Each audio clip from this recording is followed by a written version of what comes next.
siendo Morena, en este caso el partido en el poder, en Sonora, en México, ¿cuáles son algunos de los grupos o de las cartas que tú ves que difícilmente podrán ser considerados para este tablero de fichas para el Senado 2024?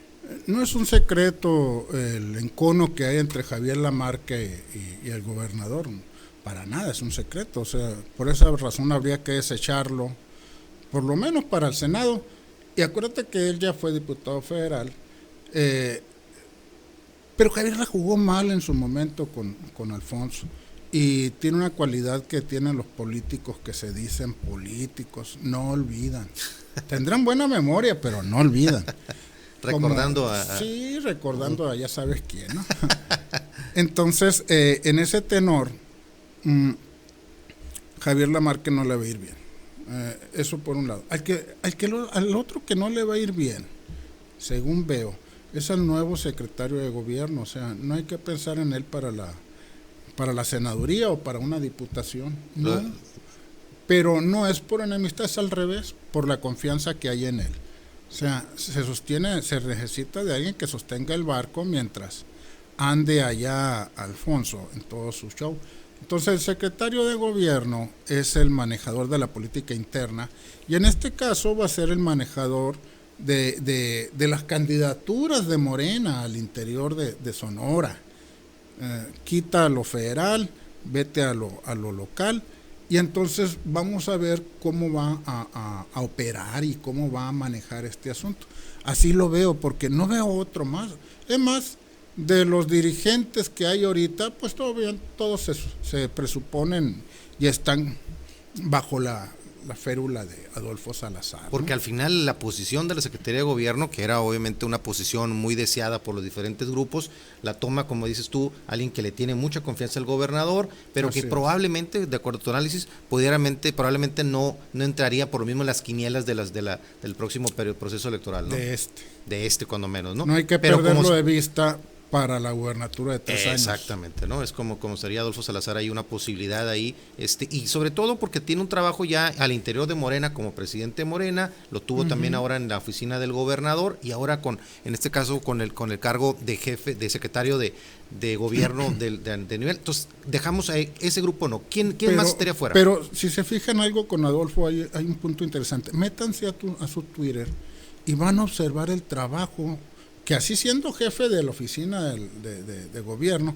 está haciendo con diferentes tipos de organizaciones, entre ellas los religiosos, o sea, va con ganaderos siendo jefe, o sea, aprovecha cualquier vínculo, cualquier foro y va y se mete y todo ese rollo. Políticamente hablando, con lo que tú me estás diciendo, Armando, el hijo más pródigo de en este caso de Alfonso Durazo, políticamente hablando, ¿sería Adolfo Salazar? El problema es que Alfonso no tiene hijos pródigos, ni su familia tiene, ni su familia, porque ahí hay ciertos retoques que está haciendo al interior por el lado de la familia, de hermanos que le están perjudicando, ¿no? Inclusive, no sé si recuerdas aquella campañita que manejó su hijo, que ya la calmaron y todo ese show, que fue normal. ¿Por qué? Por toda la bola de cosas que arrastraron.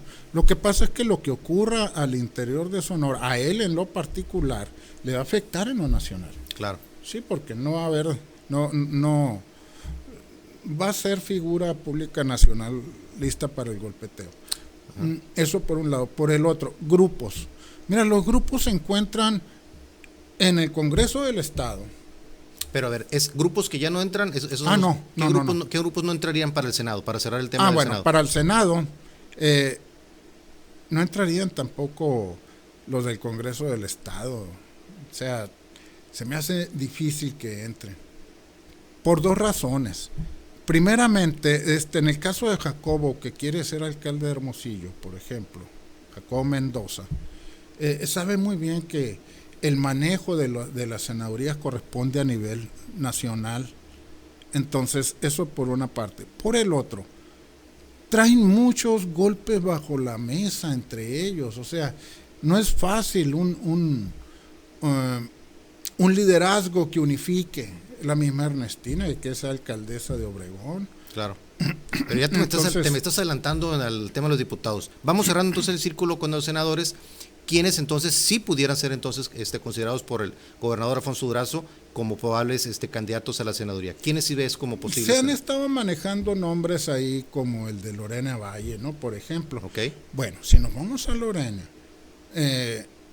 ella está por el lado de Claudia Sheinbaum, ¿no? Okay. De hecho, se le dice que es la que está manejando la campaña aquí en Sonora. Aunque Wendy Briceño también muy cercana, Wendy, ¿no? Briceño, o sea, el grupito ese Okay. grupito que posiblemente les dé esa sorpresa, pero es uno, o sea, muy posiblemente los senados tengan que ver con una elección directa del presidente, que es lo más lógico, ¿eh? O sea, Okay.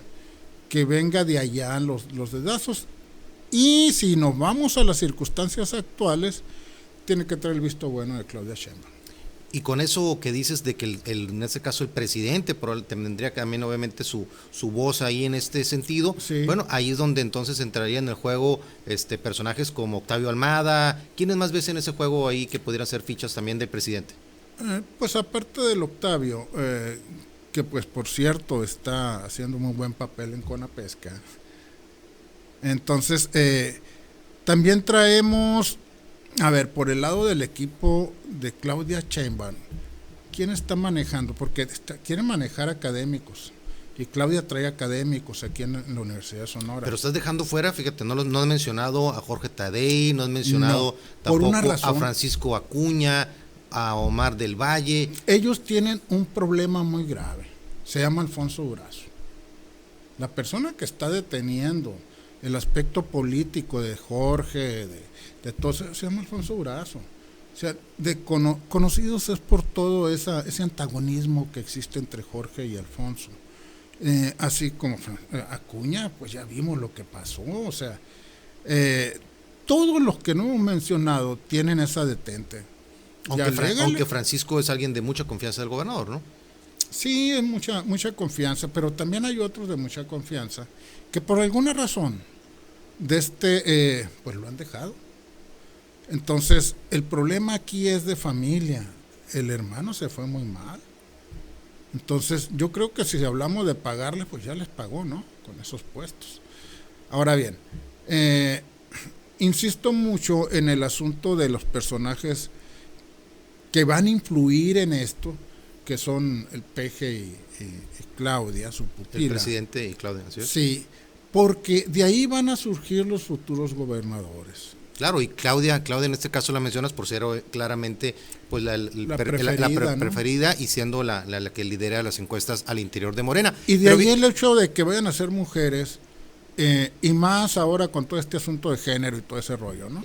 ¿Cuáles son los perfiles que tú ves en el PRI, PAN, PRD, en este caso también MC? ¿Cuáles son los perfiles que tú ves ahí de cara a competir contra las cartas de Morena en el 2024? Bueno, en el caso del Senado por el PRI o por la alianza que se puede dar, veo de nueva cuenta a Ernesto Gándara.